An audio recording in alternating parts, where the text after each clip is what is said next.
Come on in, pull up a chair. The Gaming Gang Dispatch is in the air.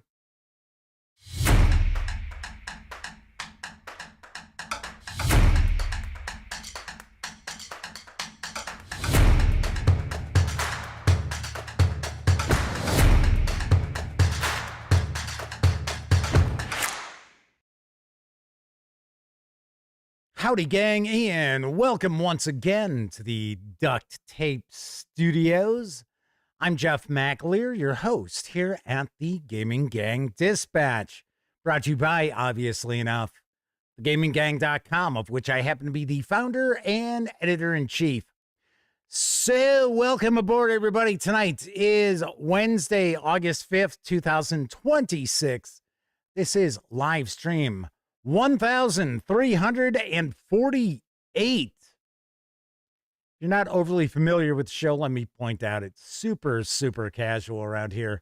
We just hang out talking about the latest in tabletop gaming news. We skew very heavily into role-playing games. And then I'll normally tackle a topic related to our hobby. On occasion, I will share a first look at a game. And very rarely, I'll actually do a review live. They just tend to be a little tricky to try to pull off live, especially because we have folks in chat, because this is a live stream. That's right.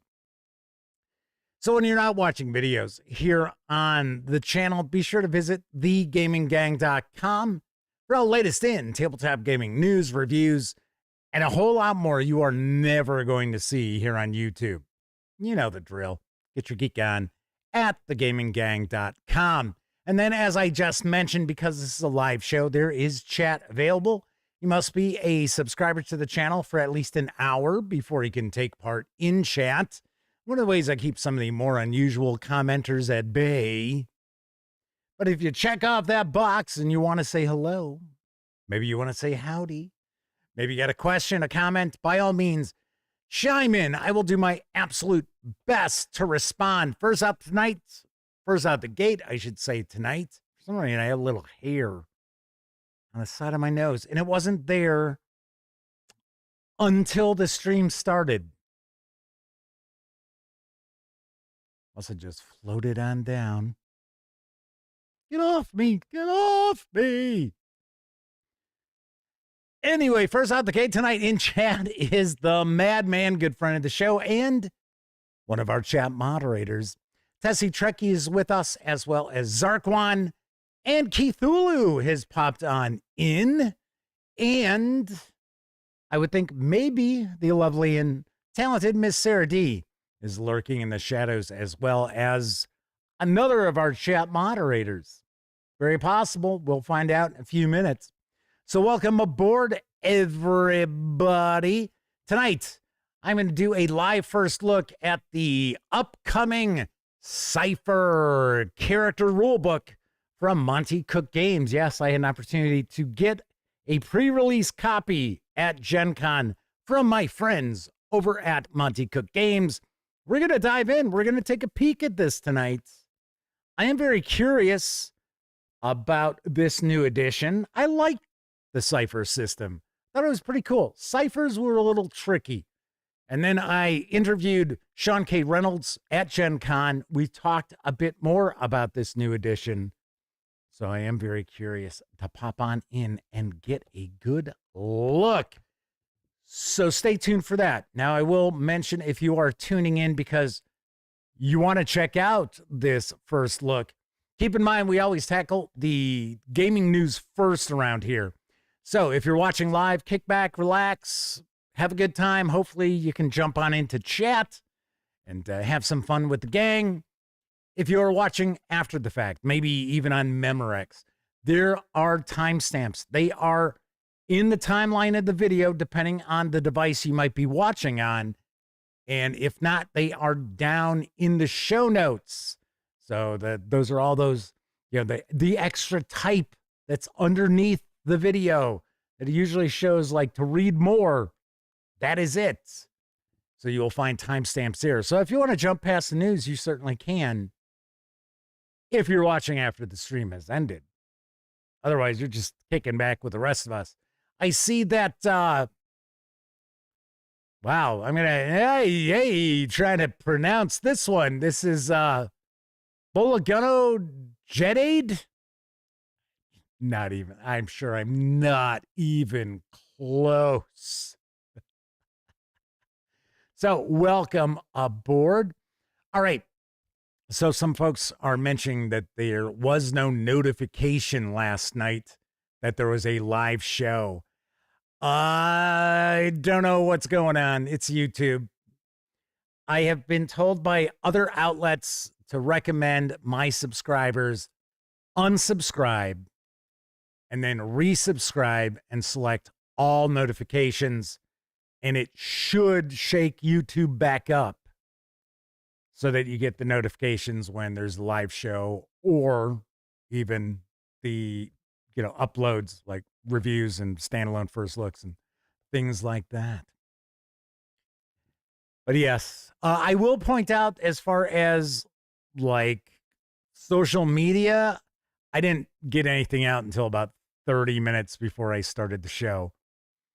So instead of my, my pre-show reminder that I'm streaming in a half hour, it was the only notification yesterday. It was kind of crazy. So yesterday I did share my recap of Gen Con, kind of a different kind of trip. And I even shared some thoughts about the D&D keynote because my best friend Elliot and I, we're there in the audience.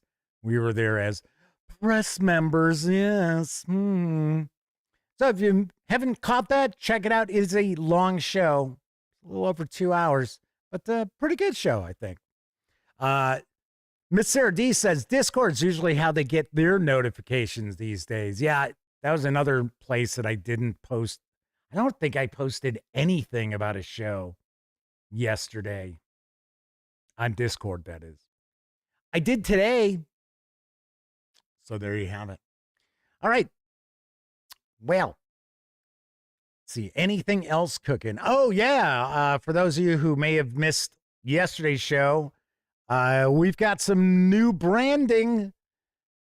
A little tweak on the logo, little tweak on some other things. We've got a brand new open. It's a little faster, a little punchier. If you were watching yesterday, I completely forgot that there was the theme music that plays, and it carries through different scenes. So we had the open, and then I started talking, and that music was playing. I was like, ooh, whoops, a little loud there. So I remembered today and got rid of it. So we should be all good. All right, let's jump on into the news because we got a big show ahead of us. Last week, during Gen Con, Modiphius Entertainment announced the upcoming XCOM The Miniatures game. Here's the latest. Hello, Commander. XCOM The Miniatures game is a solo and cooperative adventure war game that will place you in charge of XCOM and its operatives, or go head-to-head in player versus player or alien commander mode. XCOM The Miniatures game, designed by Ivan Sorensen, recreates the classic battles from the XCOM Enemy Unknown video game by Firaxis Games on your tabletop. This is an adventure war game based on the best-selling 5 Parsecs from Home. In the campaign, you play battles against increasingly challenging alien invaders. You'll need to recover alien resources, develop new technologies, and build out your XCOM base, gaining experience, new powerful weapons, and technology until you are ready to take on the enemy in the final battle for the survival of humanity. Players are going to be able to pre-order the 280-page full-color XCOM The Miniatures game rulebook. Keep in mind, there are some conflicting reports. One says it's 180 pages, the other says it's 280. I can assure you it is a 280-page rulebook. So there. You can also pre-order XCOM The Miniatures game operatives, which includes 2 assault operatives, 2 support operatives, 1 heavy and 1 sniper operative, plus 6 30mm bases. The Alien Set 1, which includes 3 sectoids, a sectoid commander, 3 thin men, and an outsider, plus 8 30mm bases. You've got the Alien Set 2. You're seeing images of all of these. 2 seekers, 2 floaters, 2 chrysalids, 4 30mm plastic bases, as well as 2 40mm and 4 resin flying stands. Now, there are additional accessories like the game dice set and the game reference card pack. There is the acrylic token pack. And there are some bundles as well. So there's a getting started bundle in resin as well as hard plastic. Probably, if you got a choice between the two, you're going to want to go with resin. They just tend to be better minis. There's the all-in bundle in resin and hard plastic. So the getting started bundle is 110 pounds and 95 pounds respectively. I'm going to say, if I remember correctly, I think the getting started bundle in resin is, so that means it's approximately $145. In plastic, it's approximately $125. The all-in resin, including the cards and tokens and the rest, dice, is should be around $275 US. And then the plastic is $240. There are a variety of different items that you can order separately. I will also point out there are plans for many different lines of miniatures for XCOM. So there are a bunch on the horizon. In fact, if you want to get a little more information, a little more in depth about this, check out my interview with Chris Birch from, why does it say Monte Cooke Games? It's Modiphius Entertainment. Damn it. It's modiphius.us, gang. Yeah, I tell you. It's just been crazy around here. Anyway, no, this is not Monte Cooke Games. It is Modiphius Entertainment, modiphius.us. Anyway, if you want to find out more, check out my interview from Gen Con. And yeah, actually, I think it's cracked about 2,500 views. Not too bad. That's not too bad. All right. So, damn it, that Monte Cooke Games is just bugging me sitting there. So what happens when I try to do like 4 things at one time? W4 asks, are miniature games becoming bigger than before? No, I don't think so. I think you've got more options out there, but miniatures have always been a thing. I would say, you know, how would I? Okay, so I would put it this way. I don't think Games Workshop has as much of a stranglehold on miniatures gamers as it once did. Now, I'm not saying, oh, people aren't playing GW games. Of course they are. But it used to be that was the only real option most people had as far as miniatures games. That you know, their stores, their local gaming stores would only carry GW stuff. That's not necessarily the case anymore. And Modiphius Entertainment has opened up their own factory to make miniatures. That's something that we talk about as well. Kathy Evans is with us in chat. Yes, Miss Sarah D is hanging out with us. As I pointed out, she usually gets her notifications of the show on Discord. Yeah, I was a bad boy yesterday. Let's see, who else? Tesco Love just popped on in saying they missed the old Dust Warfare. That was pretty cool. That really was. I like that one too. And I remember they had a starter set because that was one of the few reviews I ever did for Fantasy Flight Games, was the Dust starter set, or, Dust Warfare starter box. All right, moving right along so I don't have to look at the wrong company on these slides anymore. Now in stores from Free League Publishing is Invincible Superhero Role-Playing.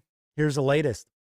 Invincible Superhero Role-Playing is a, well, you guessed it, superhero tabletop role-playing game based on the groundbreaking comic book Invincible by Robert Kirkman, Corey Walker, and Ryan Ottley. Also adapted as an animated series on Prime Video.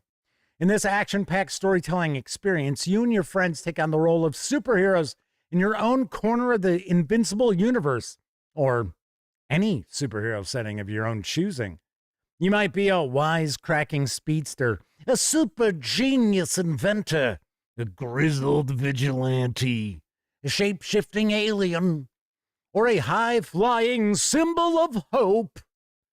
Whatever you play in, wherever you go, you'll have to juggle relationships with your patrols, face tough challenges and choices, and learn how to use your powers, and learn more about yourself in the process. Who knows? You might be invincible.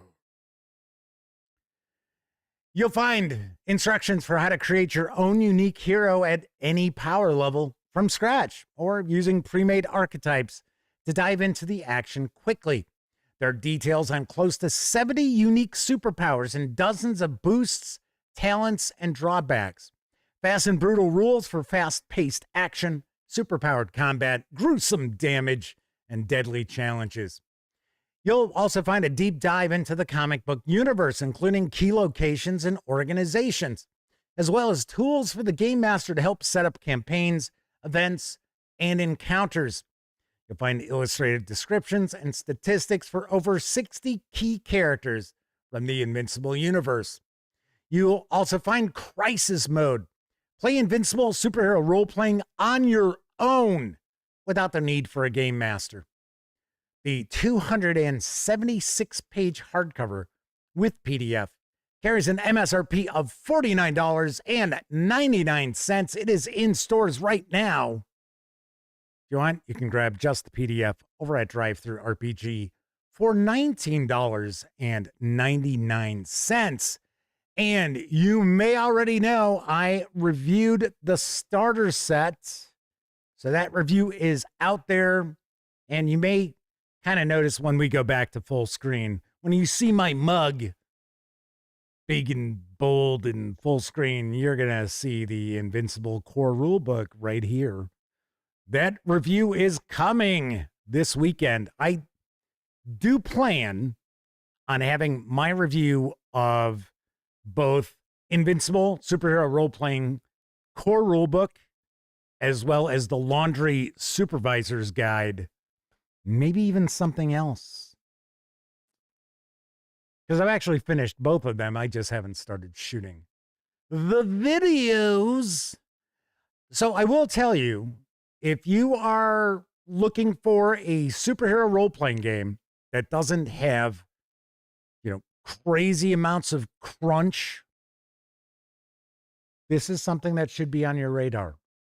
If you are the sort of player or game master who wants meticulous tactical options for their superhero combat, or you want hundreds upon hundreds of abilities and powers, probably shouldn't even be on your radar.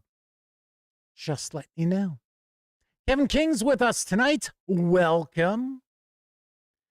W4 said, that's what threw me. I was thinking another RPG company going the miniatures games route. Well, Modiphius has been doing miniatures for a while. It's been, 8 years? Isn't it about 8 years when, about 8 years ago when Fallout, it's not Fallout Factions. Isn't it Fault now? Maybe it is. Or is it Wasteland Warfare? One of the two premiered. So they've been working on miniatures for quite some time. Chris Birch is a miniatures fan. That's why, 5 Parsecs from Home and 5 what is it, 5 leagues from the borderland are miniature rule sets. Just they haven't made the miniatures for it because it's miniature agnostic, I guess I would say. You can use any minis you want. You can actually do that with the XCOM miniatures game too. Anyway, but yeah, Modiphius Entertainment is known for role-playing games, but they have been Cohor's Cthulhu Tactics. It's another miniatures game that they do. All right, moving right along. It's back. The GDW Twilight 2000 2300 AD Classic Saga RPG Bundle has returned to Fanatical. Now I've got the deets on the deal. Yes, W4 says, but not Monte Cooke Games. I don't think they have mini games. No, once again, wrong company on the slides. Sorry, gang. I pointed that out a few times now. But W4 just keeps rubbing my nose in it.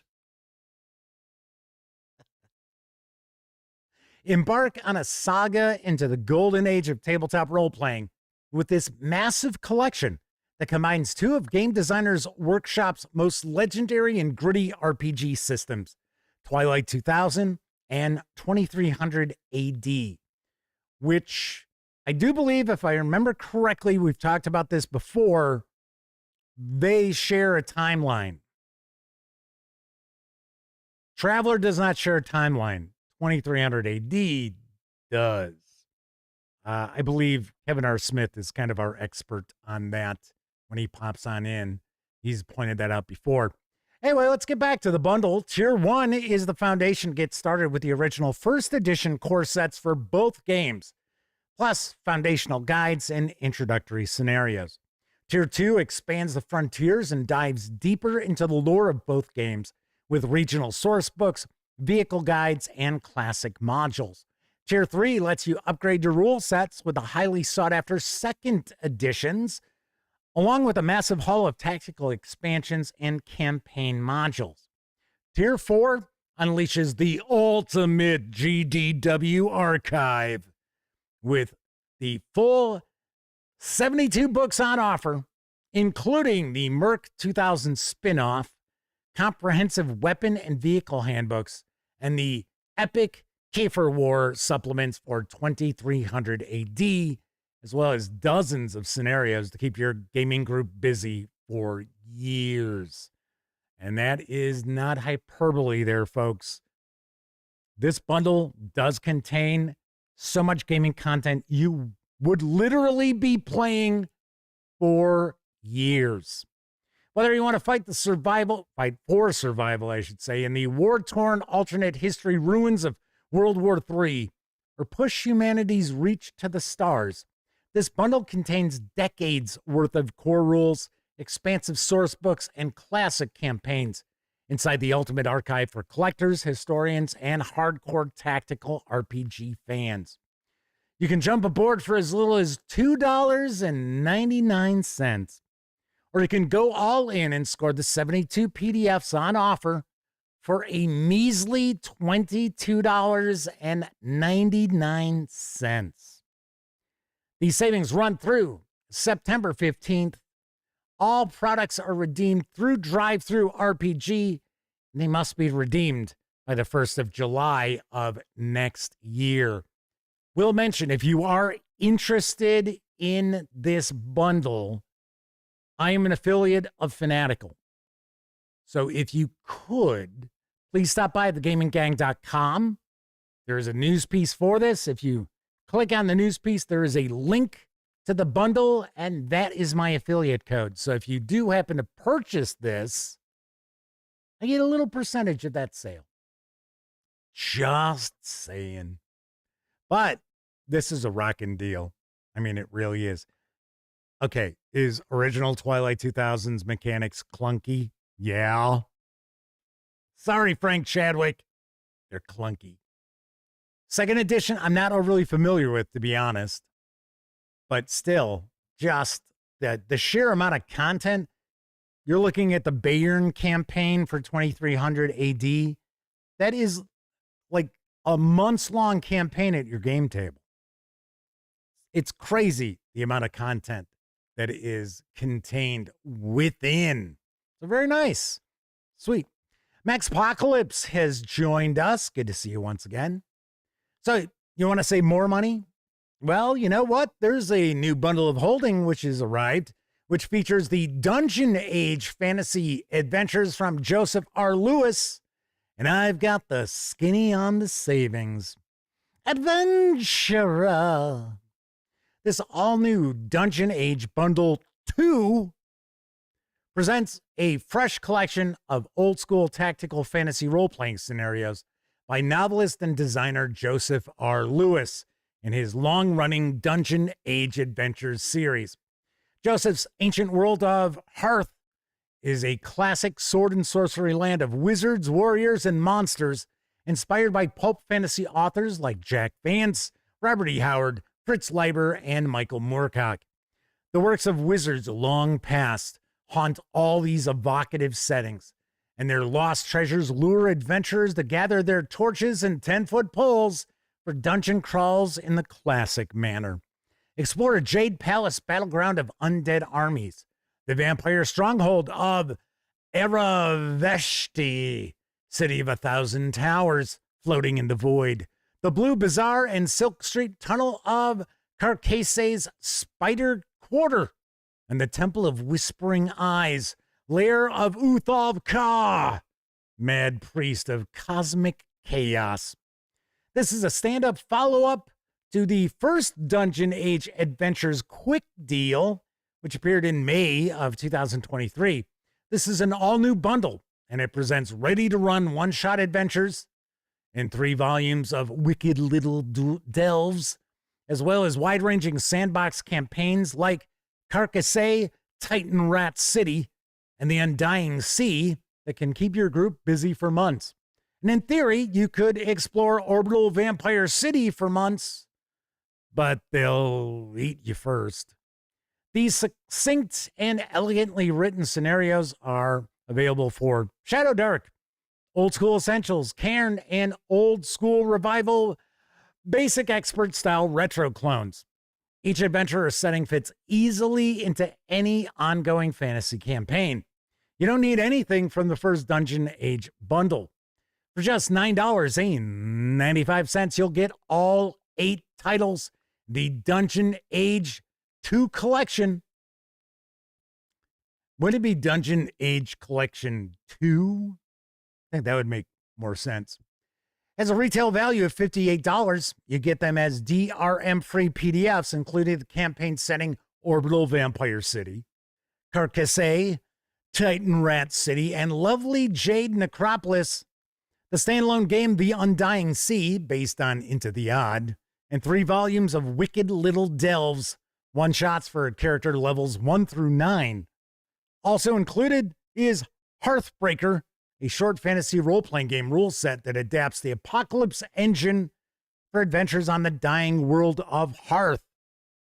These savings run through August 24th. If memory serves me correctly, I think Bryce over at 10-Foot Pole is a pretty big fan of Dungeon Age Adventures.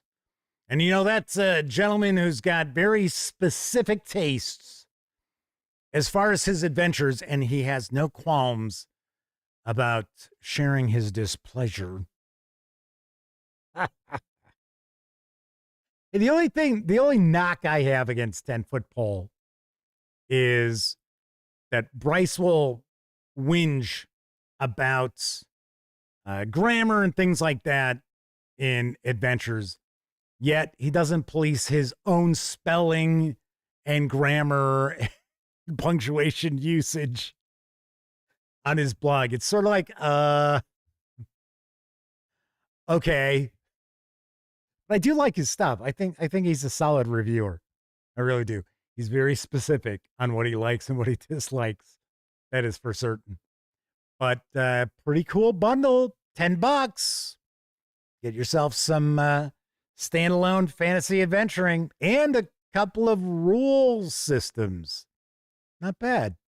Our good friend of the show, Agile Monk, is with us once again. Welcome. Good to see you. All right, let's wrap up the news tonight because available in PDF for Daggerheart is Court and Shadow, Fey Court's campaign frame. And here's a lowdown from Kobold Press. What Fey do in the shadows. The Fey have declared a centuries-old agreement nullified. Now they're moving to reclaim their territory from the lands of mortals. Journey into the Shadow Realm to negotiate and become embroiled in the tricks and politics of the Fey on their own ground. Court and Shadow includes a unique status system which tells PCs where they stand in the Fey Court. Important NPCs offer a plethora of role-playing opportunities. There are 14 new adversaries, which make any encounter treacherous. 2 new environments, which broaden the horizons of any campaign. You'll also find locations, landmarks, and factions, which provide stable ground for storytelling while leaving room for your imagination to build from there. Enter the Court of Shadows, where Fey intrigue and foul plots abound. The 35-page PDF is available over at DriveThruRPG for $9.99. And I will be honest, I am actually sharing interiors from the, what is it, Court of the Shadow Fey? I think that's Courts of the Shadow Fey, maybe? Which was a 5e release. But I do believe Court and Shadow, which actually is utilizing the same artwork as the other release, I believe it is pretty much built off of that 5e release. Kobold Press is going to be releasing more Daggerheart stuff. They might do some Shadow Dark as well. I think they did. They've already got one adventure out for Shadow Dark. But I thought, hey, people want Daggerheart stuff. Why not? Why not provide people what they want? An Agile Monk with a $4.99 super chat. So they use an 11-foot pole. They always like to go the extra foot in their games. Womp, womp, womp, womp, womp.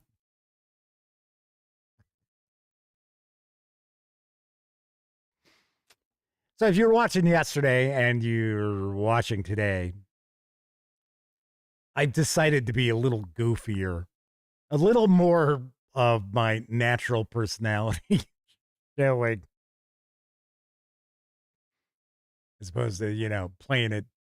Well, I don't know. Yeah, I mess around anyway, but, sometimes I'll sit here and be like, I said this last night. I was like, because I know some of you weren't watching last night because you didn't realize it was a show. But I thought to myself, sometimes I sit here and go, so how do I want to put that? I'm just going to kind of roll with it. Just be like, all right, whatever. So that was it for the news tonight. Of course, I mentioned DriveThruRPG a few times. Don't forget, the gaming gang, thus Dispatch, is affiliated with the One Bookshelf sites. So if you're going to visit, say, I don't know, DriveThruRPG, Storyteller's Vault, Dungeon Masters Guild, Wargame Vault, any of those numerous One Bookshelf sites, stop by thegaminggang.com first, click on one of our banner ads, and then if you happen to make a purchase, I get a 5% commission on most sales. And all those commissions really do add up, help keep thegaminggang.com around. Also, if you like the video, by all means, please give it a quick thumbs up. If you happen to dig the outlet, there are a couple of other ways that you can support us. First, by making a one-time donation by way of PayPal. Hell, you can buy me a 2-liter bottle of soda.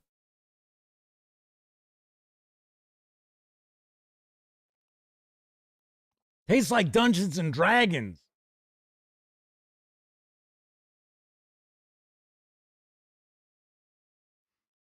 I'm waiting to get the new logo. My nephew will make me some stickers, so that's why I'm not using this cup. because this isn't the logo anymore. Change it up. It's still very, very similar, but I thought to myself, you know what? We've kind of segued out of board games. So we had 2 6-sided dice in the background. So now it's 2 20-sided dice. So Cthulhu says it's musty and tastes like chicken. Actually, that's what I had for dinner today. Musty chicken. No, I had chicken. There's no mustiness to it. All right, so you can make a one-time donation by way of PayPal, or you even have the option to become a monthly member of our Patreon. And starting August 10th, those Patreon members at the $10 or more level will be receiving a PDF once a month. So get ready. Get ready. Try and make things worth your while to be a Patreon member, as opposed to just, out of the kindness of your heart, right? Trying to give back. So we've got that going on. And of course, during the live streams, I always like to give a shout out to our Patreon members. So big tip of the cap to Ben Oathwaite, Caval, Kevin R. Smith, Talzek, Peaceful Porcupine, William King, the Tabletop Scholar, Sean O'Donnell, Herman Lutman, Gustavo Cavallo, Kevin King, GameCat, RPG Munch, Tier 2 DM, Far Adrift, Pete Stracklich, Dan Webb, Testy Trekkie, Agile Monk, The Madman, and Flint Fireforge. Thank you all very, very much for your support. Also want to mention, down in those show notes, that area of all the text, it's like more. You'll find an invite link to our Discord server, absolutely free to sign up. So be sure to hang with gang over on Discord. W. Ford says sushi. That's what my ex-wife called me. Cold fish. I'm not a fan of sushi. I never have been. I don't care for it. I think part of it is I just don't care for the uncooked fish with the rice. Maybe the uncooked fish by itself would be okay. And I like rice, don't get me wrong.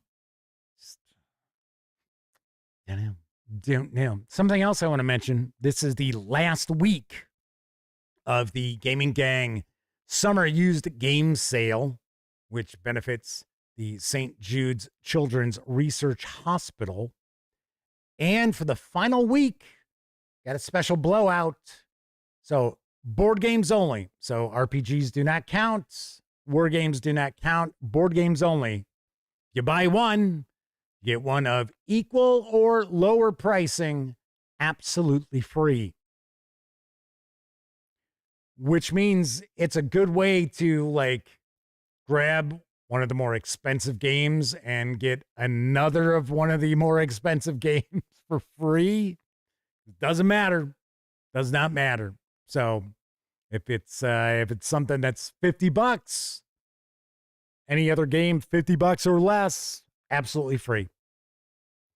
Sale ends on Monday. That will be the last day. All right.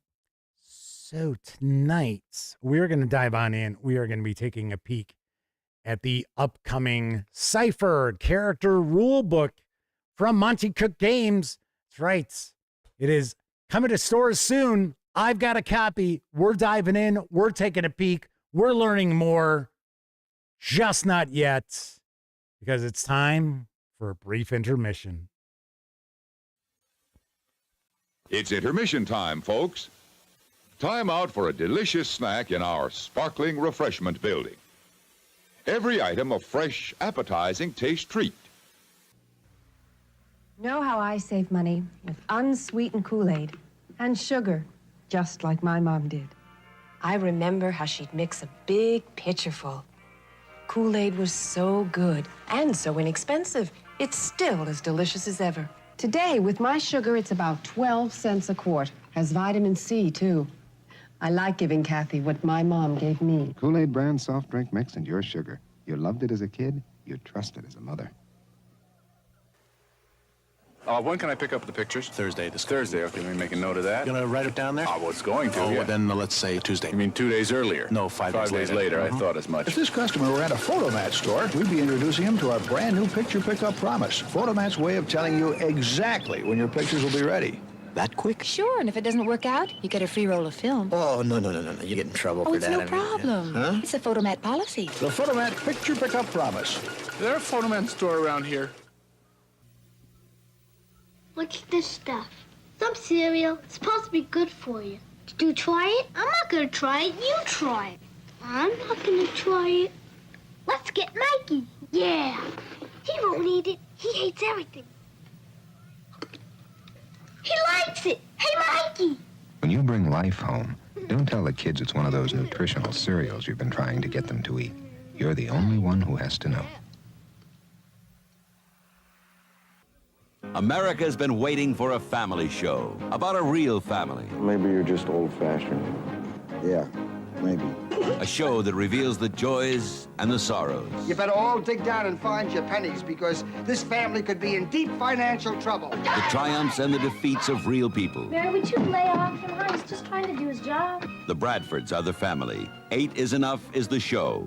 Right after Happy Days and Laverne and Shirley.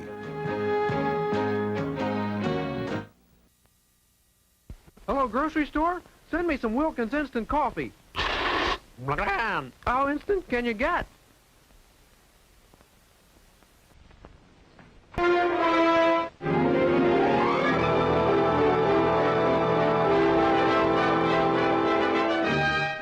For centuries, science has studied Mars, the only planet where life may exist.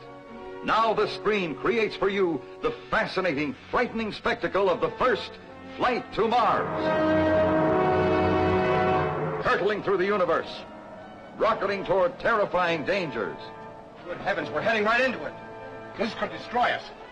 We'll have to get out of it. On toward Mars with disaster threatening at every moment.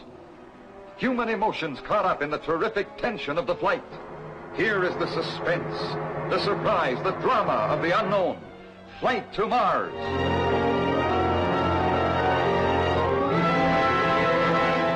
We have been expecting you. You will come with us now. Amazing underground Martian cities, a planet of wonders, both scientific and human, of exciting beauty. Do you still object to my proposal? To destroy these people and all the people on the world as well? Yes, I do. Our planet is dying. If this ship ever leaves here, it may well be our last chance for survival. You know the way we've constructed this thing? There's a good chance we might be able to bring back a couple of extra people. I didn't want to tell you until I was sure of it. But you're going back with it. Tense, exciting adventure on a planet of forbidding danger. Starring Marguerite Chapman and Cameron Mitchell.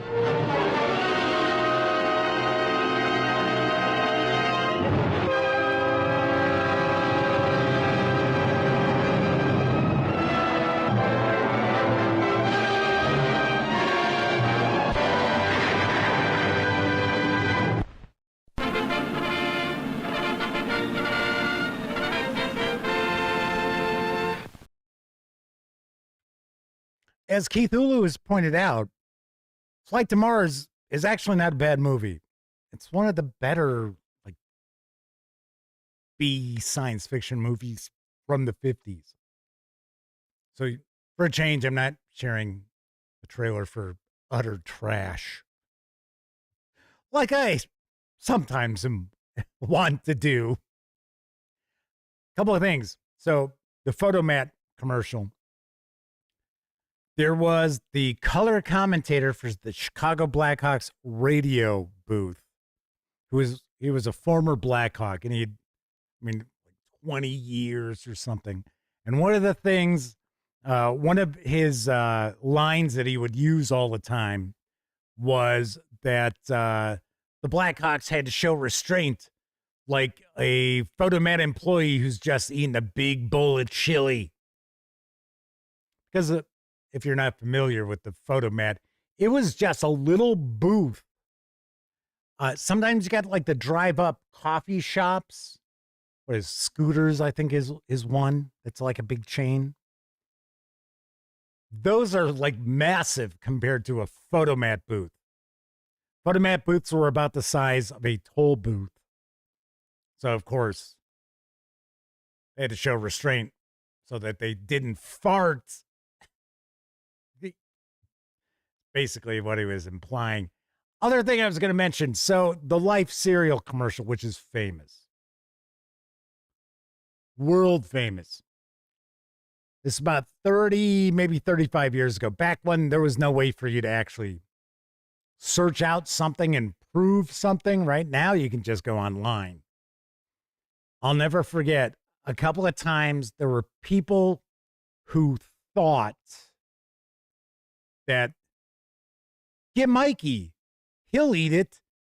He'll eat anything. And I was like, no, that's not the commercial. He hates everything. Like, no, he eats everything. That's why they give him the Life cereal. And I'm like, no. He hates everything. That's why it's a big deal that he likes it. If he eats everything, it could taste like dog shit, and he'd still be eating it because he eats everything. That makes no sense.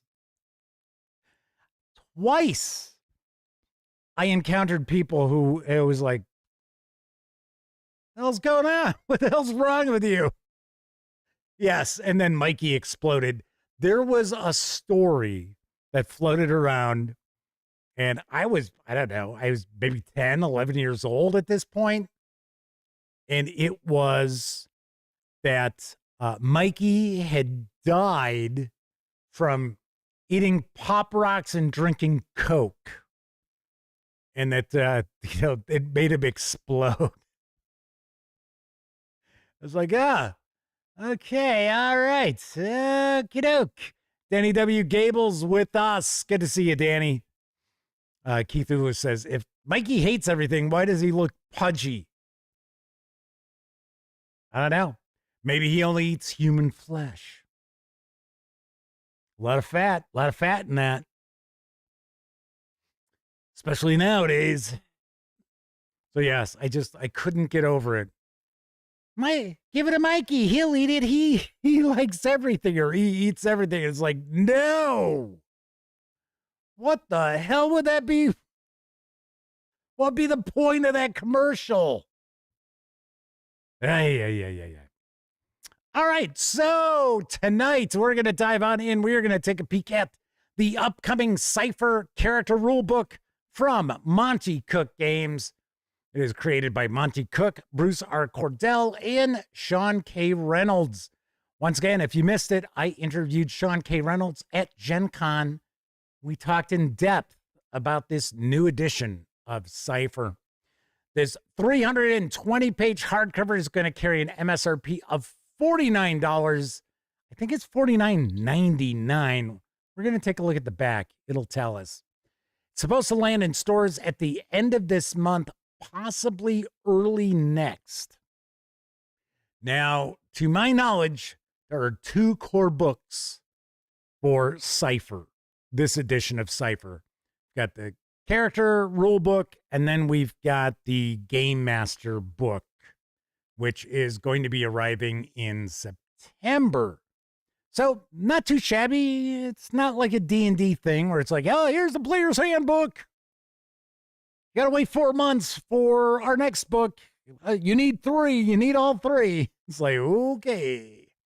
Keith Ulu points out that the exploding from Pop Rocks and Coke was covered on Mythbusters. Yes. All right, let's swing on over to the other camera because here I've got the Character Rulebook for Cypher. A few things mentioned before we get stuck in. As W4 asks, what? No $1,000 Invisible Sun second edition? I did not realize it's $1,000. So I would not be expecting that from Monte Cooke Games. I would not be shocked if I do get an opportunity to take a peek at Invisible Sun 2nd edition. You never know. I don't know. I mean, nowadays, the fine folks over at Monte Cooke Games tend to just hand over anything to me. So that's cool. I like the fact that they dig my coverage. So let's get into some of my coverage, because I do want to point out that this was handed to me at Gen Con from the fine folks over at Monte Cooke Games, but neither I nor anyone else affiliated with the gaming gang has received any other sort of compensation for me to share this first look with you. Very important you know that. We're also not going to obviously look at each and every page of this book, but I do want to give you a good feel for what's inside, and I do want to dive on into the specifics of gameplay, because there are a couple of things about Cypher I know differ right off the bat from Cypher's system. One is the tracking of character damage, because previously it came off of your attributes. Now it doesn't. So it was almost along the lines of Original Traveler, where you actually lost points. You took damage off of 3 of your attributes. Keith Lewis says probably wouldn't sell well. Wizards of the Coast tried selling $1,000 magic card packs. It didn't go so well. Yeah, I remember that. All right. So this is a player-facing book, so there are no worries about us seeing something that players aren't supposed to see. So there are no spoilers ahead. Let's take a look at the back here. Yes, $49.99. That's what I thought it was. I'm going to take a guess. I think the PDF is going to be $19.99. So it's not going to be $24.99. I think it's $19.99. So let's take a peek at the back. I'm not going to read all of this because we're going to see what's inside. The rules, advice, and options you need to create and play compelling Cypher characters. Whether you're delving into a dungeon, exploring dark corridors of a derelict spaceship, facing a supervillain-created apocalypse, or investigating a mystery in a modern-day small town, Cypher is the fun, fast-playing RPG for campaigns just itching to burst from your imagination and onto your game table. Create vivid, memorable characters that are quick to build and jump into this engaging, flexible, and narrative-forward system that's easy to learn. This book contains everything you need to play Cypher. The GM may also want the Cypher GM's Guide to make the most of this immersive and versatile game system. There is also a character options book. I think it's slated for November, that it's going to have even more foci and descriptors and so forth. We're going to get into all that in just a minute when we pop on in. So this isn't all of it. There is another character option book that is coming out. Something else I want to mention, as far as Old Gods of Appalachia and the Magnus Archives, they are not changing. Those games are staying the same. They do utilize Cypher, but they also have their own specific mechanics, some of which are actually now in this edition. So something to point out for you. And then, of course, there are all these different genre books for Cypher, like fantasy. Well, Numenera, we'll have another edition of Numenera coming out. And I think it's going to be like setting books for Cypher. I don't think it's standalone. It could be absolutely wrong. But we got cyberpunk, we've got Weird West, we've got science fiction, we've got loads and loads of different stuff. All right, let's pop on in here. First thing we're going to do, we're going to take a look at the credits page, because there are a slew of artists. All of these fine folks have provided artwork for this edition of Cypher. So I want to give credit where credit is due. So we're going to jump on in. The breakdown we've got is how to play. Then we'll have the core character. Chapter 3 is skills. Chapter 4, descriptors. Chapter 5, oh, we start getting into genres. That's cool. So we get the real world. Oh, you mean the old MTV show? You gotta play that? You and the other characters are all sharing a house or apartment or whatever the hell it was. It's usually like a house or a big apartment. So we got fantasy, science fiction, superheroes. Then we'll get into our folk guy, equipment, ciphers, the rules of the game, advancing your character. Then we've got a couple of indexes or appendices, I should say. One is the index. The other is downloads and digital tools. I am going to take a guess that we do have a short bestiary at some point as well. All right. First thing I'm going to mention, paper stock is nice. Now, granted, okay, we're not talking the thickest around, but it is a nice weight to it. So there is that. Something else to point out, the font, it's not too small, but I like the fact that this doesn't have a massive font. So this is going to be packed with a lot of content. W4 Jazz, does anyone just buy the player's book and then not opt in for the GM book? I would not be surprised if some people out there do happen to do that. Keith Lewis says, hey, not bad pricing for an RPG book. This is 320 pages as well. So how do you play? As a player character, you tell the game master what you want your character to do. This is called the task. The GM rates how easy or hard that task might be on a scale of 1 to 10. This is called setting the difficulty.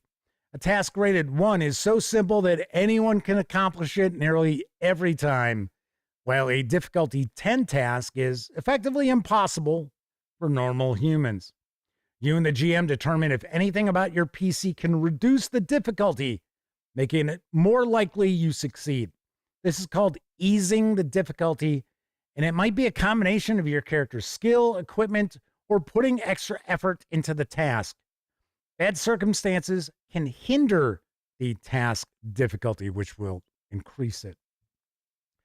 A task's difficulty is reduced by 1 for each step that you ease it. For example, if your character has to succeed at a difficulty 4 charm task, and you're trained in charm, I should say, the difficulty is reduced to 3. And if an ally also helps you charm, the difficulty is eased by another step, making it a difficulty 2 charm task. If the task is hindered, the difficulty increases, as I pointed out, by 1 for each step that it's hindered. Now, these are target numbers. So you're going to have the difficulty number, multiply it by 3. That is the target number. Target numbers do not get modified, if I remember correctly. Only difficulty does. So you're not sitting there doing a difficulty, then multiplying it by 3, and then saying, okay, well, now you got to add 1 or minus 2 or whatever, if I remember correctly. So the GM uses the task difficulty to determine your target number, the number you must roll on the D20 to succeed at the task. Well, you need to roll that or higher. Target number is always 3 times the task's difficulty. So a difficulty 2 task has a target number of 6. Well, a difficulty 5 task has a target number of 15.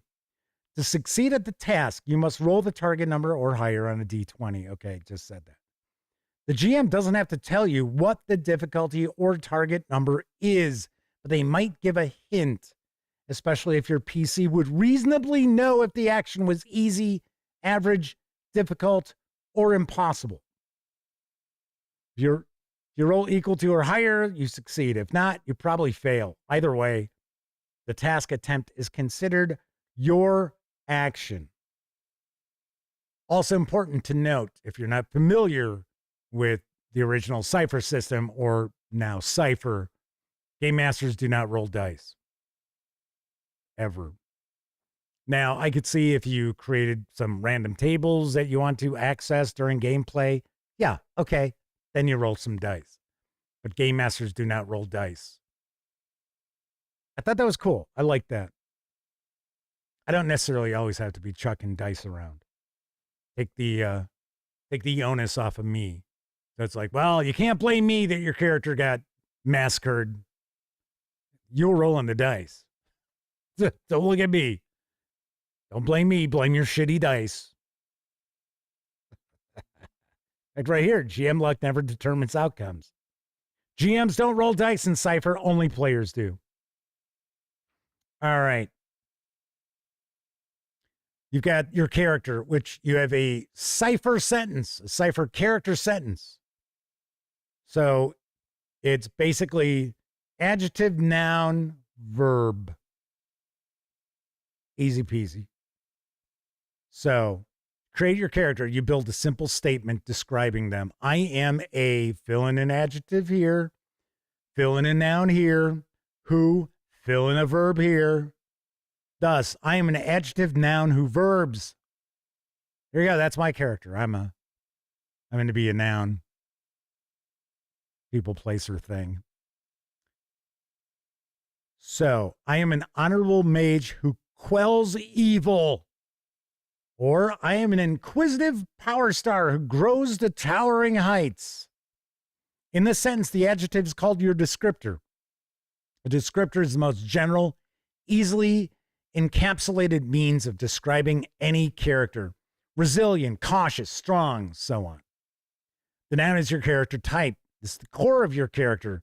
Helps determine your place in the world. Something like archer, diplomat, pilot, or sorcerer. Verb is called your focus. Something that helps make your character unique, differentiating you from other PCs, even if your descriptor and type are the same, and giving you special abilities. Example foci are blazes with fire, fights with panache, or masters telekinesis. That originally comes from the first edition of Numenera. The whole adjective, noun, verb. What are my stats and skills? So you have 3 attributes, might, speed, and intellect. And they tend to be pools of points. I think that's remained the same. I don't think it's changed. And then we also have kind of like archetypes of characters. I think we're going to still see that. Okay, so let's see. So there's information about the various different parts of your character sentence and where you can find it, depending on the genres that are included in this. It says page 11 is going to tell us about our attributes.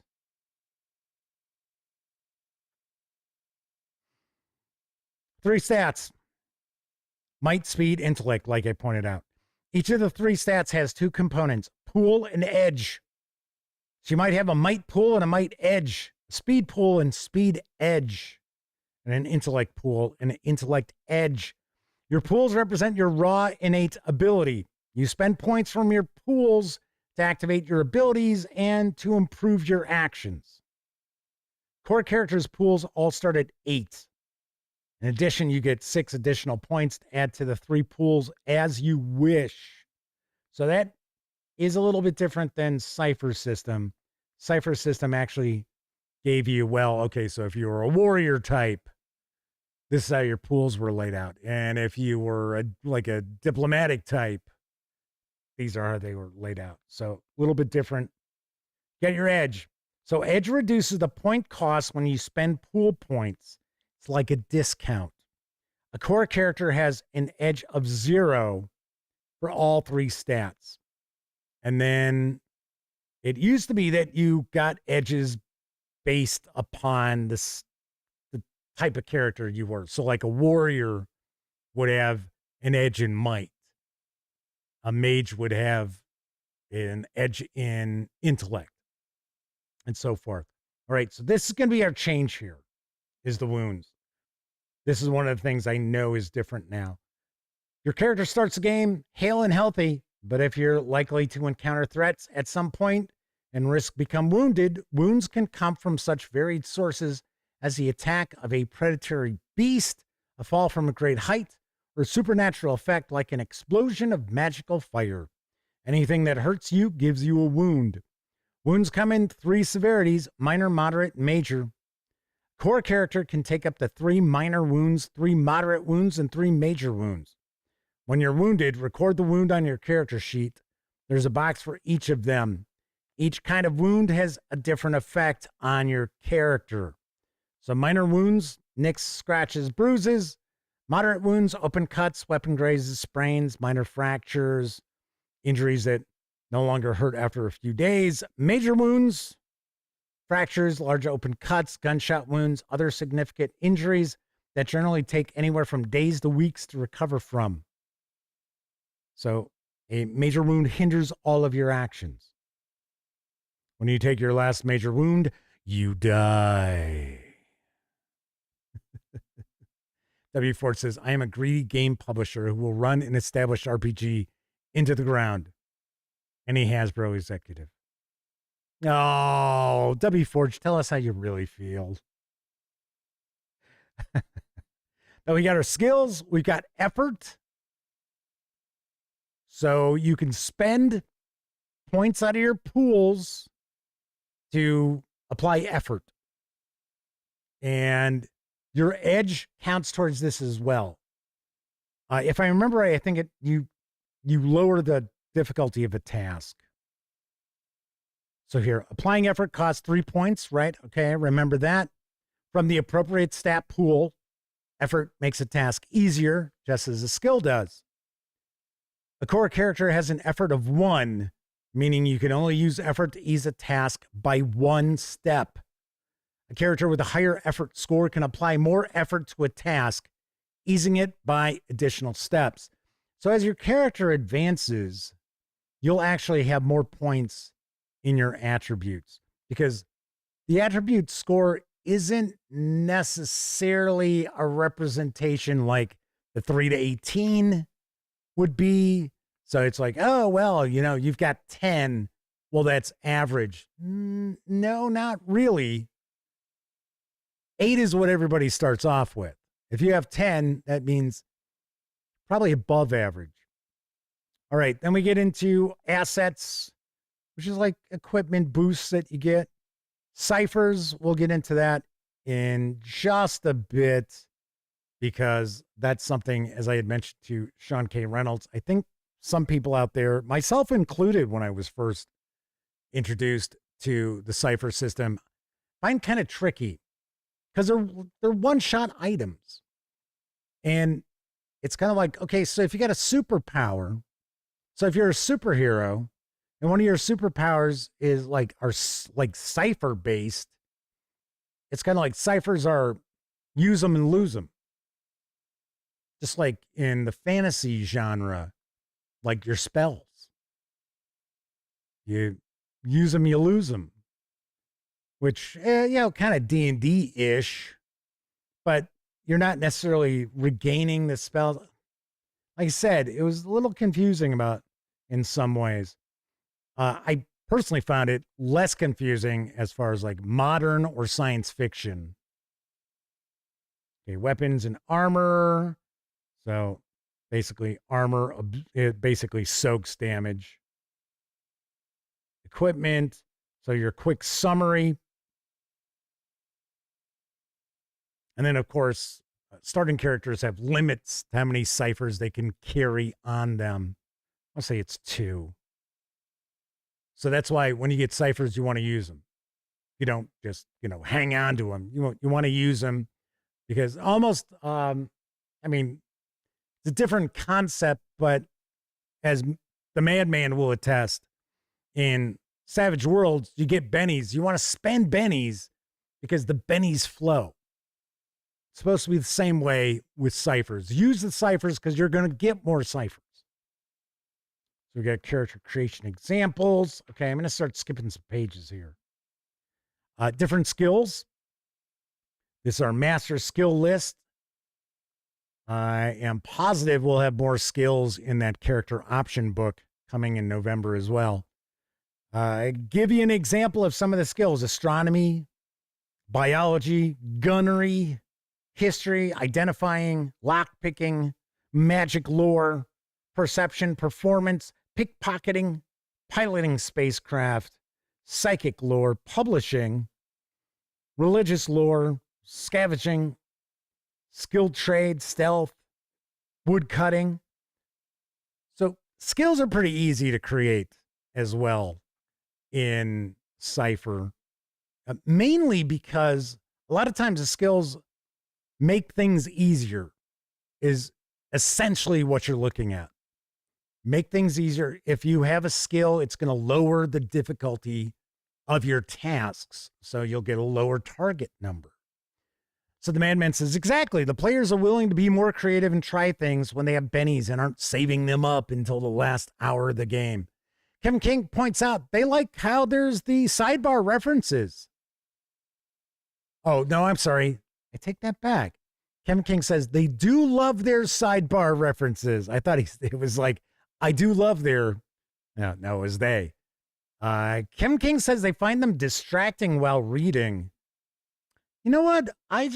Most times I like something like this running along the side here.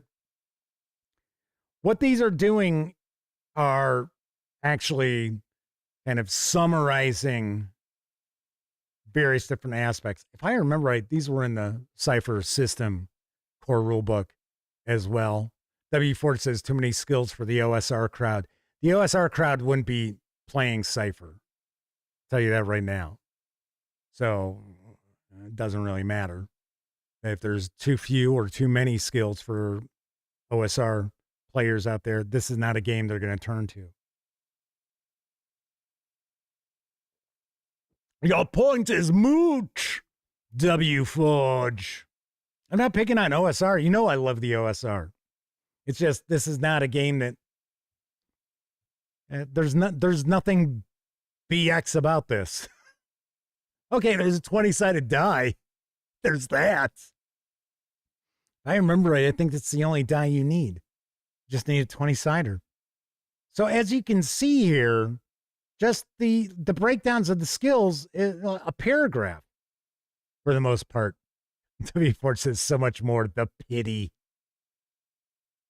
We have too many role-playing games. Were you watching last night? We don't need any more role-playing games. All we need is Dungeons and Dragons. That's how it's going to be. That's what Hasbro's pushing for, which I most certainly stand against. Okay, now we are into descriptors. And these are, once again, examples. You can create your own descriptors as well. Examples: clever, gloomy, honorable, intelligent, strong-willed, kind, resilient, rugged. And then we're going to jump into our genres. Pretty cool. I like the artwork throughout. I know we've got dozens of artists who contributed to this, and I definitely appreciate, for the most part, the artwork is relatively uniform. There isn't anything where it's like, whoa, what the hell is that doing there?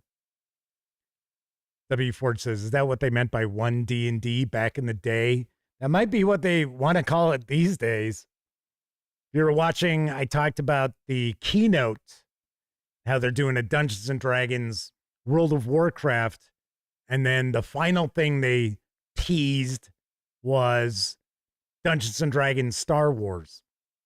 And as I pointed out yesterday, remember, it wasn't World of Warcraft role-playing. It was Dungeons and Dragons World of Warcraft, Dungeons and Dragons Star Wars, not Star Wars role-playing. There's a big differentiator there.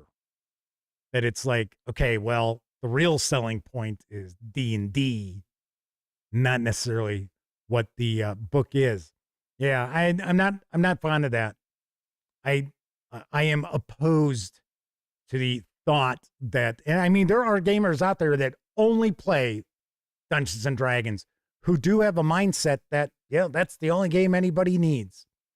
I vehemently disagree.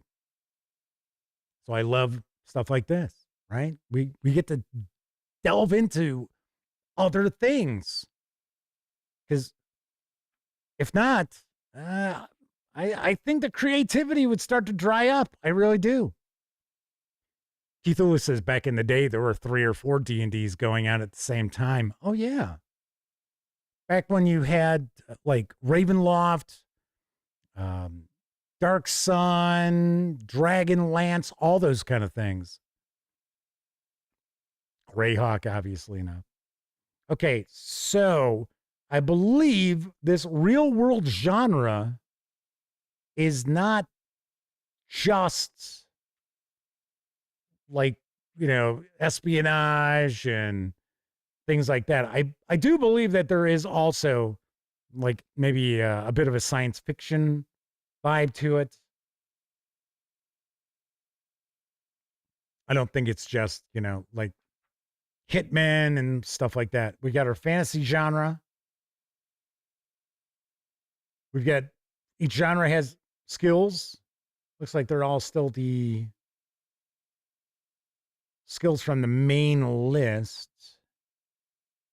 We also have dungeon fantasy.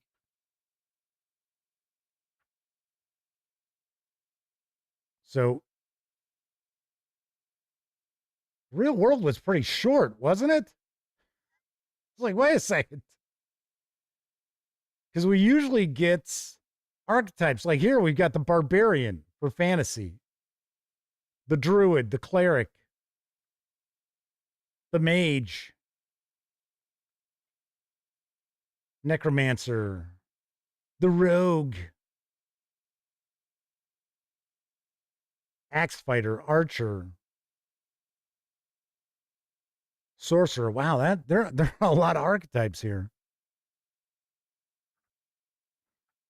The witch. I'm going to dive into one archetype, but I'm going to go with a science fiction one. Because one of the big selling points for Cypher is you can use any genre you want. Max Apocalypse says their character sentence is, tired doom scroller who now goes to sleep. All right, thanks for joining us today. W. Ford says they have their universes beyond concept coming to D&D. Yes. All right, hard science fiction. So this is we're now into SF. So we get different subgenres for science fiction. It's cool artwork. I like that. Very nice. I actually use this artwork here as our preview thumbnail on social media.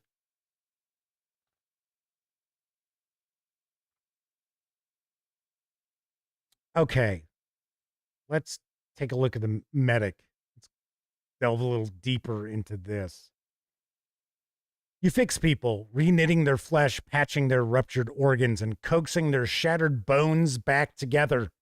Your bedside manner doesn't really matter, especially when your skills are called on during disaster or war. And your comportment matters even less in situations when you use your medical knowledge and supplies to disable foes. Sometimes no one expects a medic to fight back. Your role on a team that routinely encounters challenging environments or conflict is crucial. Without your expertise and care, the group's next job could prove its last.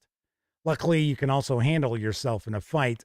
In fact, either hard experience or professional training means you're not someone who needs protection when the situation sours. So then we got background options. Rebel anarchists. You served as a doctor in an orbital surgical hospital. A doctor you worked under was charged with illegal organ sales last week. Your family helped found a Mars hab, but a criminal gang cracked it and killed almost everyone. You dream of payback. So just some ideas there. And then we've got medic abilities. You gain all the following benefits. Able to take 2 more minor wounds and 1 more moderate wound.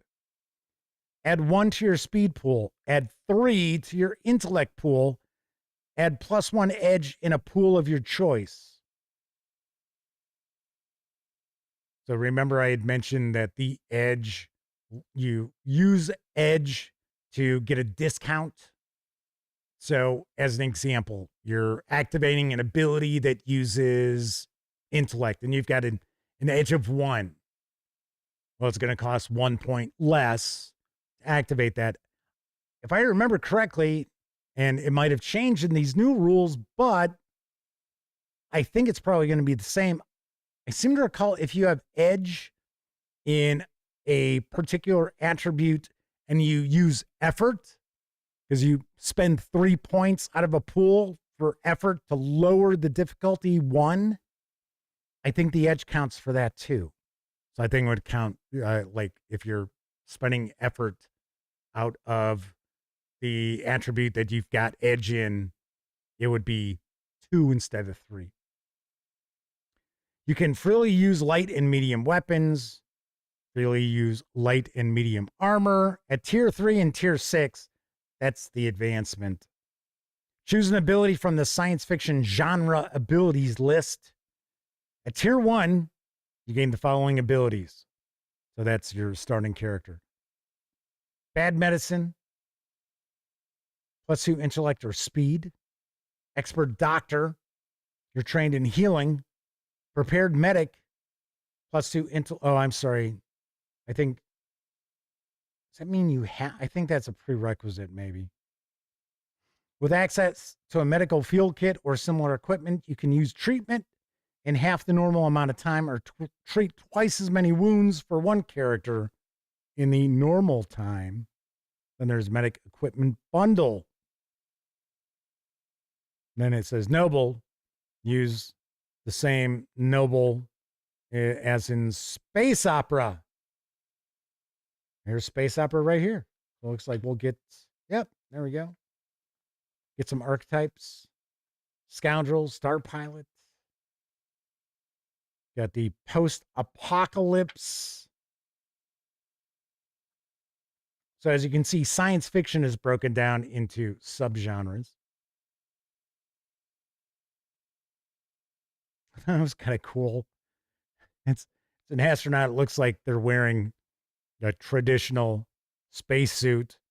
They've got like a rifle. It's like they're leaping away from, it's like these monsters or something.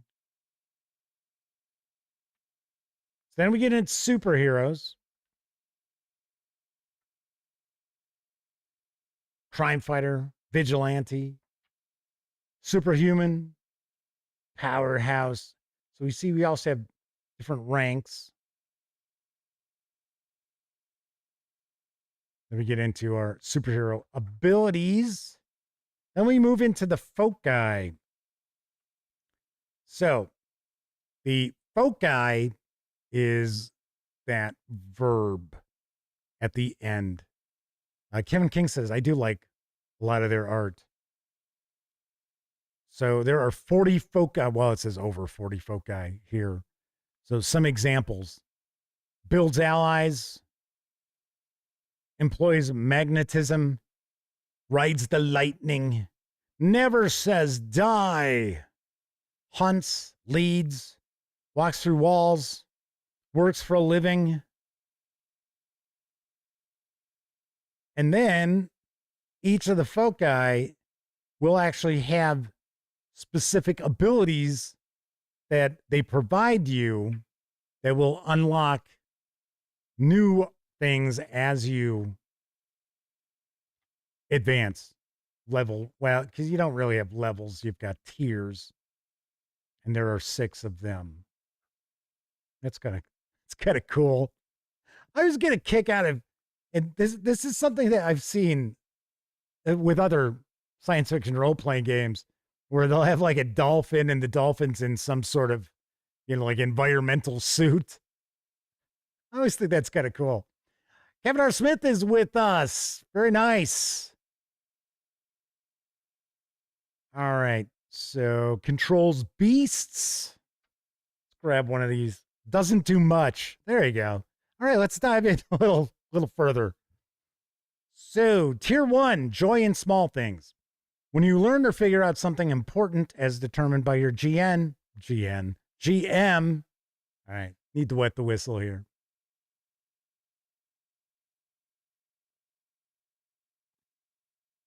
As determined by your GM, you regain 4 points to your intellect pool.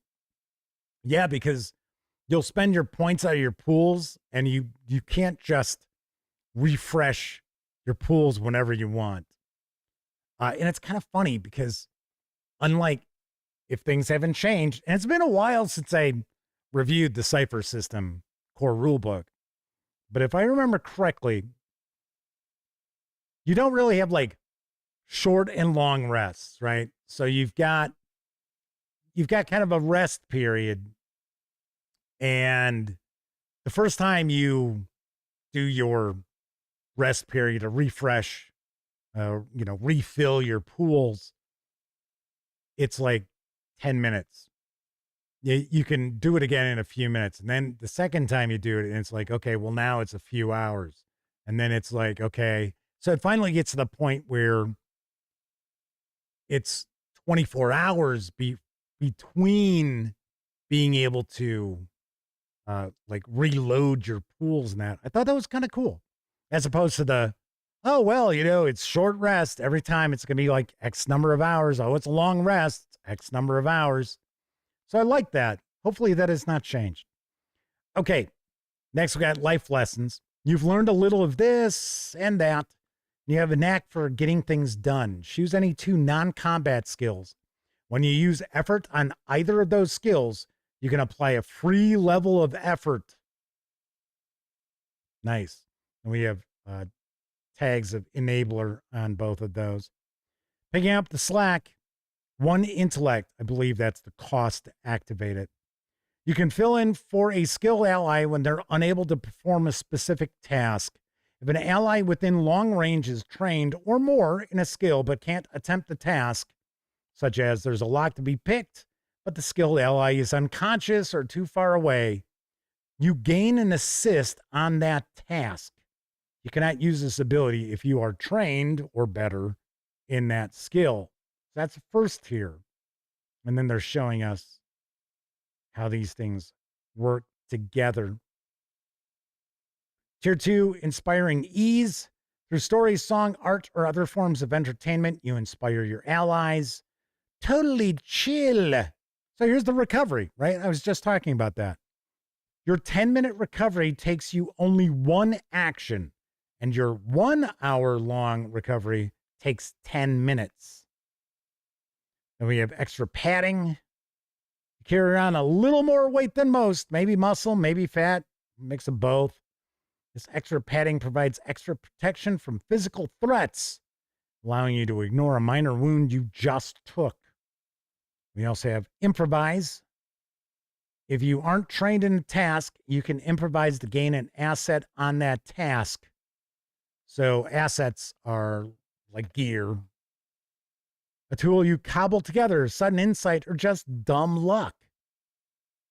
Tier 4, agile wit. When attempting a speed task, you can spend points from your intellect pool instead of your speed pool and vice versa. Gather your strength. Your attack this round deals an additional 2 damage if you make it as a last action instead of an action or first action. Tier 5 gives you attention to detail. Your task this round, other than attack, has an asset if you attempt it as a last action. And then Tier 6, you've seen a lot, done a lot, and that experience comes in handy. Ask the GM 1 question, you'll receive a general answer.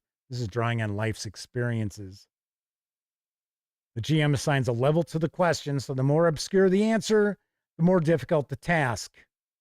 Generally, knowledge that you could find by looking somewhere other than your current location is level 1, and obscure knowledge of the past is level 7. Sweet. So that gives you an idea of the foci. So you've got the descriptor. Then we've got the noun, which is pretty much like your archetype, although you can build your own character here too. Because I'm not seeing the 4 specific Because like I said before, in Cypher system, it used to be you had like a fighter kind of character, and then you had kind of an operative character, and then you had like a diplomat character that kind of all the other archetypes built off of. It doesn't look like that is present anymore, which is fine. Fights with panache. Howls at the moon. So you turn into a beast. Hunts. So this would be a hunter, bounty hunter, maybe an assassin. Leads. So you're going to find leadership related abilities would be my guess here. Masters weaponry.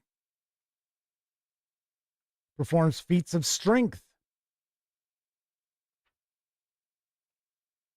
Reveres a supernatural force.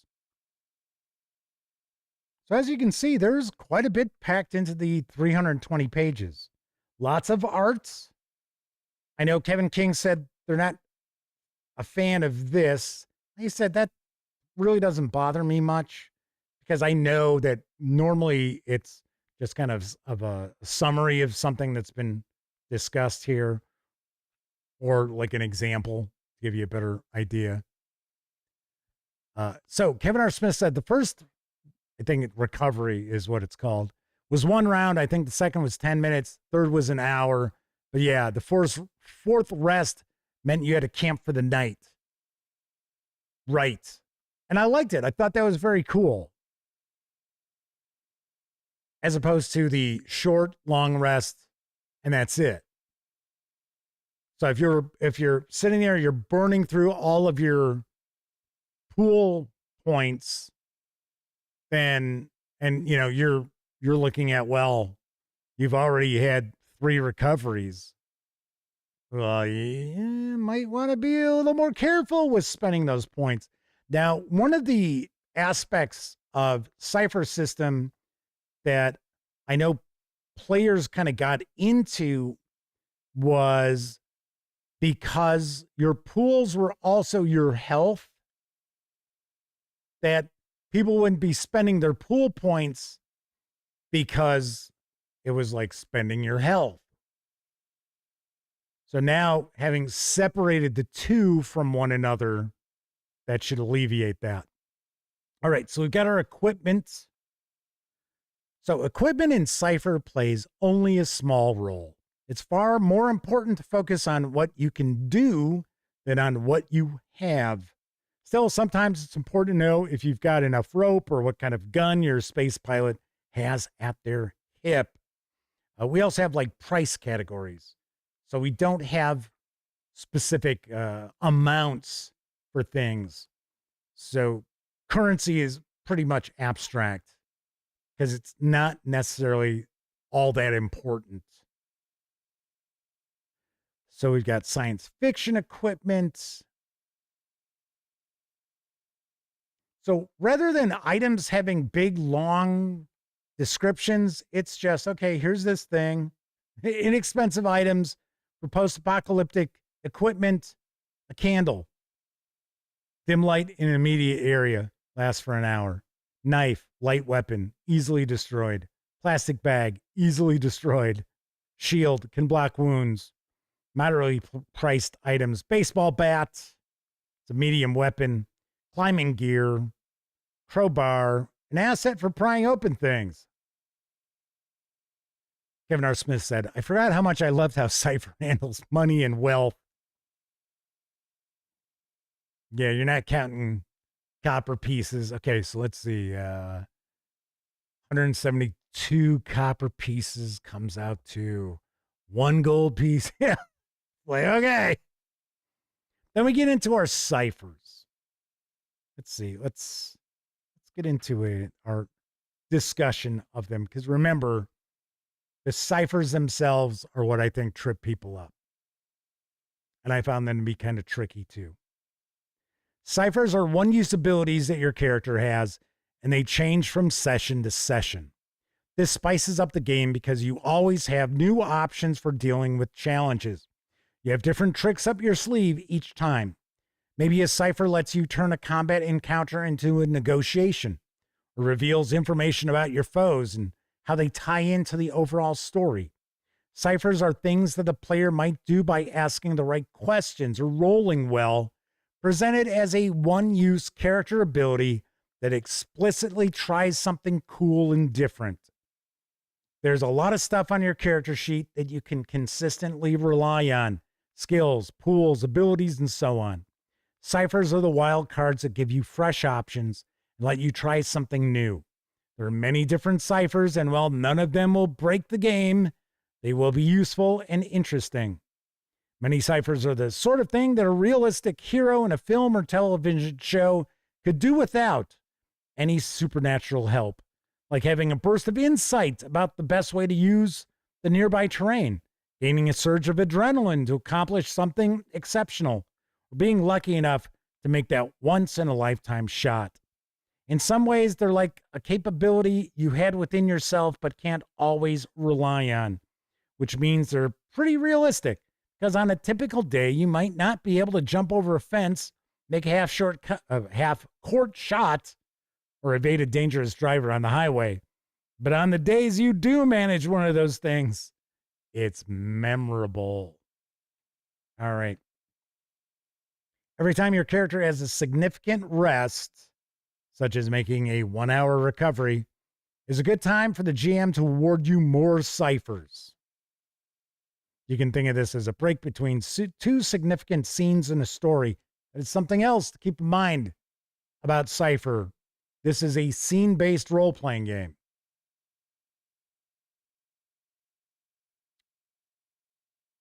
To simplify things, the GM might offer new ciphers to all characters at the same time, even if not everyone is resting.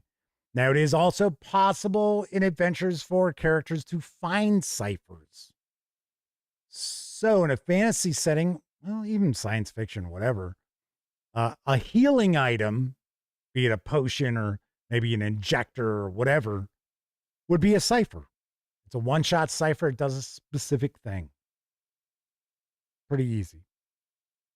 And trying to see if we've got anything specifically that says healing. Deflect wound, disease recovery, berserk, improved escaping, improved healing, mental concentration, remembering, perfect moment, near-death experience, non-combat enhancer. And of course, you've got the opportunity for the GM and player to come up with ciphers. It doesn't have to only be a game master thing. So as an example, let's do improved climbing. You have 3 assets on your climbing task. For this task, the asset limit is 3 instead of 2. You can use this cipher before or after you roll. Explanation. This wall isn't as smooth as it looked. You watched some climbing training videos last night. You've got an inspirational theme song playing in your head. Dun, dun, dun, dun, dun, dun, dun, dun, dun, dun, dun, dun. Push, repel, secret. You can ask the GM one question and get a general answer. The GM assigns a level to the questions. The more obscure the answer, the more difficult the task. So this is very familiar for us. We were just looking at a tier 6 ability does the same thing.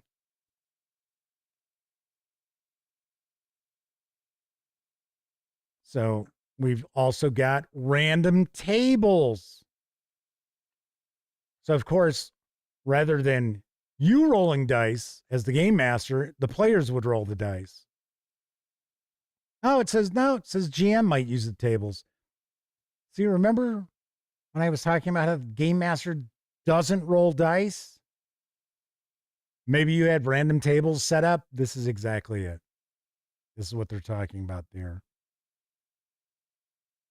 So continuing on with the ciphers, I know the character option book will have more ciphers as well. And then we get into the rules of the game. And at its heart, Aren't a lot.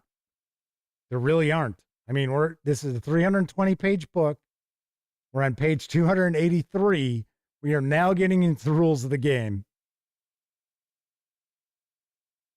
And I already covered the core mechanic to this game. And it's the setting a difficulty if you're GM and creating a task, I should say a target number that the player or players need to roll equal to or higher. Ta-da! And the players can use effort to lower the difficulty. They can use assets to lower the difficulty. There's different ways that they can lower the difficulty.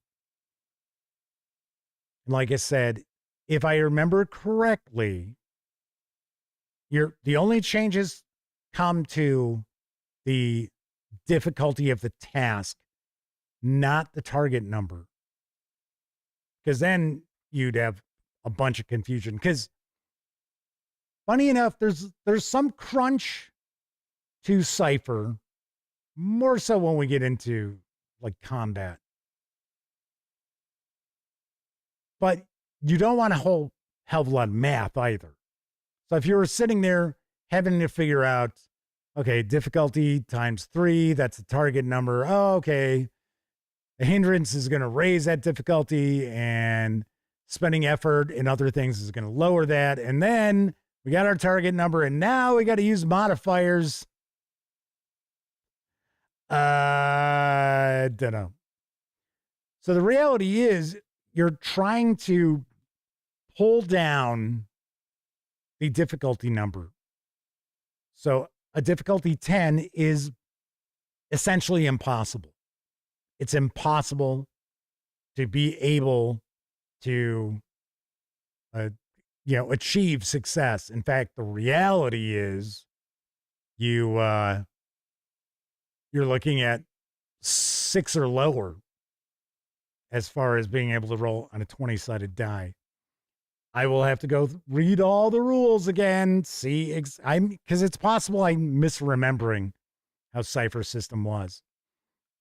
All right, then we have distance, range, and movement. So it does use an abstracted range system here. Then we get into actions and initiative. So we got things that are done as a first action. We have things that can be done as a last action. So we can delay or ready an action. An attack is anything that you do to someone that they don't want you to do. Slashing a foe with a curved dagger is an attack. Blasting a foe with a lightning spell is an attack. Wrapping a foe in magnetically controlled metal cables is an attack. And controlling someone's mind, you guessed it, is an attack. Dun, dun, dun, dun, dun, dun, dun. So Kevin R. Smith says, in previous versions, some features could give you a +1 modifier on things, but if you ever got modifiers that added to +3, you just reduced the difficulty. I think Kevin's probably right.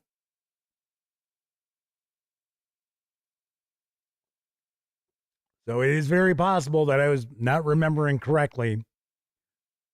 But again, it's not necessarily that you're sitting there, okay, +1, -2, +1, +1 again.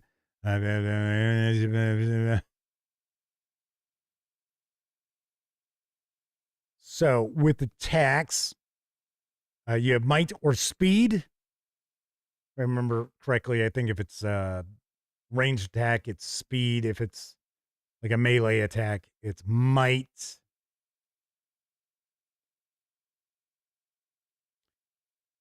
Let's see. Trying to remember how you get your kind of target number. If I remember right, I think.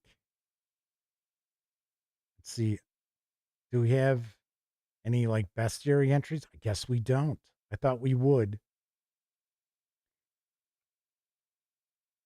Kevin R. Smith probably remembers this.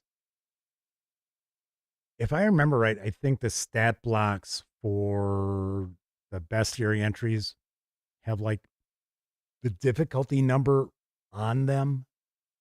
So that determines you're still multiplying by 3. So you're still looking at rolling equal to or higher to succeed. Damage, weapons have set damage amounts. So let's see. So we have the wounds. We already talked about the wounds. We have minor, moderate, major wounds. When you run out of major wounds, you are dead. So when you've taken all your minor wounds, any other minor wounds become moderate wounds. I see it's the same thing, so it just kind of rolls over. Kevin R. Smith says, yeah, sounds about right. Kevin R. King says, I need to give Old Gods of Appalachia a spin. I actually have the 2 latest books, too. I got those at Gen Con from my contact over at Monte Cooke Games. Some attacks also do damage to your pools, such as a disease that inflicts might damage, a numbing poison that inflicts speed damage, or a psychic attack that inflicts intellect damage. A very few dangerous attacks can inflict wounds and pool damage at the same time. Aha. NPCs have health, which is often the same as their target number, 3 times their level. When an NPC takes damage of any kind, they lose health. When their health reaches 0 or lower, they're defeated. The attack you use either has standard base damage or specifies how much damage it inflicts when it hits an NPC. For instance, weapons inflict 2, 4, or 6 damage, depending on whether they're light, medium, or heavy weapons, respectively. So, damaged objects, recoveries, healing wounds, defending, blocking or dodging. So remember, pointing out once again, GM doesn't roll dice. So when the enemies attack, that's when your players are rolling to defend. So advancement for the character, talking about different tiers, having different character arcs. Now, when you advance, you get to choose how you improve. So a beginning character is tier 1. Progressing to the next tier involves 4 steps, each costing 4 experience points. You can buy these advancements in any order, but only once per tier. In other words, you have to buy all 4 advancements, which moves you up to the next tier. At each new tier, the 4 advancement options are available for you to buy again. Increasing capabilities. Permanently add 4 to your stat pools, allocating the points among your pools however you wish. Moving towards perfection. Increase one of your edge stats by 1. Extra effort. Increase your effort score by 1. Your effort has a maximum of 6. No matter how advanced your character is, you can't go beyond 6. And then skill. Become trained in a skill, such as athletics or charm. Those are the 4 things you can do to advance. You must choose each of these once. Once you've done that, now you're up to the next tier. And then we already saw the information about the different tiers early on. There are also GM intrusions, which is going to be tackled in that GM guide.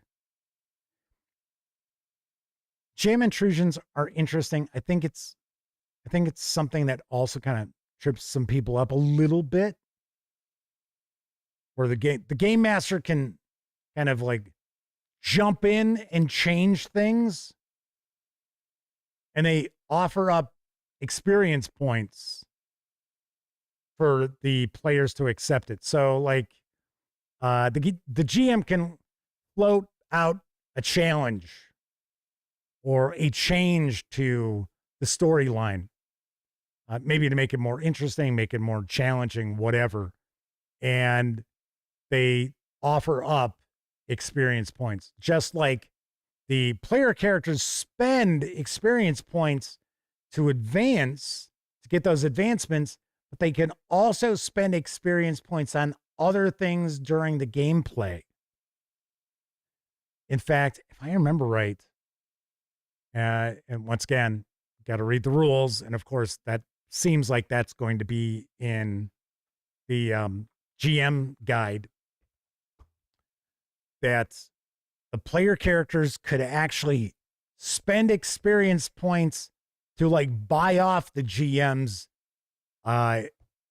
intrusion.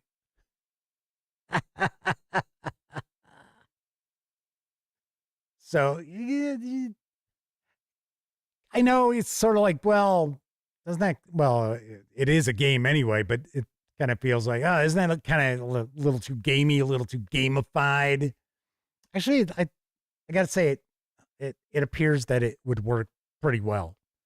Pretty interesting, tempt your players, I joke about the shiny cherry red button that says don't push. All right, once again, that's a peek at the Cypher Character Rulebook. It is arriving later this month, maybe early September. All depends on shipping right now. And it will carry an MSRP of $49.99. I do believe the PDF is going to be $19.99. Of course, I will have a review of this. You know what? I will do my best to have my review of this done prior to this hitting stores, so you have a far, far better idea of what's going on here. All right, Troy Cornelson's hanging with us. I don't think I said hello to Troy. I know he's been here for a while, so good to see you once again. Yes. Troy says they GM'd Numenera back in its first release, and it's a lot of fun. I reviewed it when it came out. I had the PDFs way back in the day when I would actually review a PDF. And I gave it a good score. I liked it. I thought it was cool. I thought it was interesting. I did point out, and I did actually title the article something along the lines of not reinventing the wheel, because it was the hype around it was like it was going to be, oh my God, this is going to revolutionize role-playing games and things like that. And essentially it was a new system. And in some ways it's very abstract. It's very fast moving. But I was like, it's not changing the landscape. It was good. I think it was cool. I really think the biggest point that I thought was interesting was the setting, of the ninth, what is it? The ninth world? Is that what they call it? Where, you're looking at it's thousands and thousands of years into the future, and empires and civilizations have risen and fallen during that time. And it kind of falls into that whole kind of Arthur C. Clarke, science, to, some people would look like magic, right? And that's kind of how it is. If I remember right, I thought ciphers were like the pieces of tech that the characters would find. Once again, it's been a long, I got to say, what is that, 14 years ago, 12 years ago that I reviewed it? Haven't seen it since. Yeah, because I didn't have an opportunity to take a peek at the last edition of Numenera, because wasn't on board with Monte Cooke Games, which now we are. Very cool. I'm looking forward to checking this out. I liked Cypher's system. I thought it was cool. Like I had pointed out, I think it was a little tricky with the ciphers, and also I think the GM intrusion was a little tricky But all in all, I always tell people the highest compliment that I can give a role-playing game is that I would like to play it. Some games, maybe I wouldn't want to be the GM. Maybe, I'll give you a great example, like Adventures Dark and Deep. I probably wouldn't want to be the GM because I just don't want that complexity. I think it's really well done. That's why I gave it such a good review score. I would really like playing it, I think. Would I want to GM it? Probably not. And I mentioned that in my review, that its level of complexity is beyond where I want to be at this point in my elderly life. Right? I don't need to have like 20 different things rattling around in my head that I got to keep track of. You know what I mean, jelly beans? Kevin R. Smith says, yes, they were. They were super tech. The characters understood only well enough to jury rig for a single use to do something. Yes, because sometimes they didn't know exactly what it would do, if I remember correctly.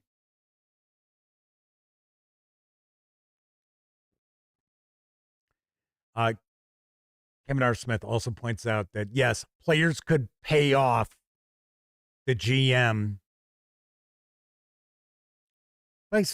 We'll find out when I, start reading the rules and stuff again. But some strange reason, I seem to recall that the players could take a pass on like the first GM intrusion, and then the next time the GM did an intrusion, because I think it's something like, and GM shouldn't do it more than like once an hour, that they had to pay experience points, something like that. So Kevin R. Smith says, yeah, they could. It usually wasn't a good idea unless you felt it was really screwing you over because you were passing up an XP for you and another player, right? Because you get 2 XP, one for the player that is taking on the intrusion and one to give away to another player. And remember, it's 4 XP for one of the advancements. And you get XP for other things, but the GM intrusions is one of the big ways that you do get it. So there you go. So there you have it, everybody. A look at the upcoming Cypher Character Rulebook from Monte Cooke Games. Stay tuned for my review. So we are doing some first looks so we can get peeks at some stuff that's arrived, some stuff that I received at Gen Con. In fact, tomorrow we're going to dive on in and take a look at Call of Cthulhu Miskatonic Tales Journey to Innsmouth from Chaosium Inc. Yes, we are actually taking a peek at a board game tomorrow. So we're going to dive on in, take a look at that.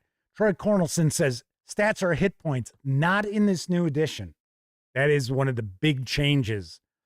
They're separate. There are now wounds, and you get your pools. And one of the reasons was because players didn't want to spend their pool points to do stuff because that was also their health. So they were spending health to do things. So that's why they separated them apart. I did mention yesterday, I ran into Brian Shutter, the mastermind of Vast Grim. This is the starter set.